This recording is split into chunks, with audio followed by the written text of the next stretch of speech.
एका संगरे आसुछि दुईटी विराट बड़ा लघुचाप एका संगरे आसुछि दुईटी लघुचाप समग्र ओडिशा को भिजाइब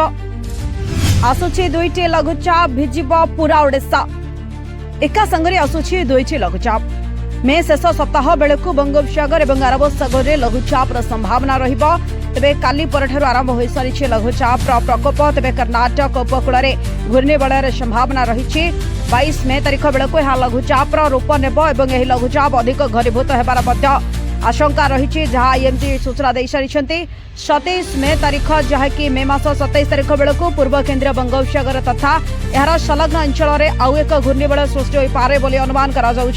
पाणीपाग विभाग जहां सूचना देते परवर्ती समय यह अधिक घनीभूत हो लघुचाप रूप नेब राज्य में वर्तमान गरम गुड़गुड़ी जारी रही उपकूलवर्ती जिला बालेश्वर भद्रक केन्द्रापड़ा जगतसिंहपुर जाजपुर कटक पुरी खोर्धा नयगढ़ कटक गंजाम गजपति में गरम गुड़गुड़ी को नहीं येलो वर्तमान येलो अलर्ट जारी कर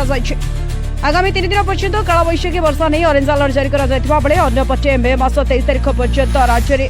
अनेक गुड़े जिले में लगी कालबैशाखीर प्रकोप बोली सूचना रही। Bureau report Odisha info.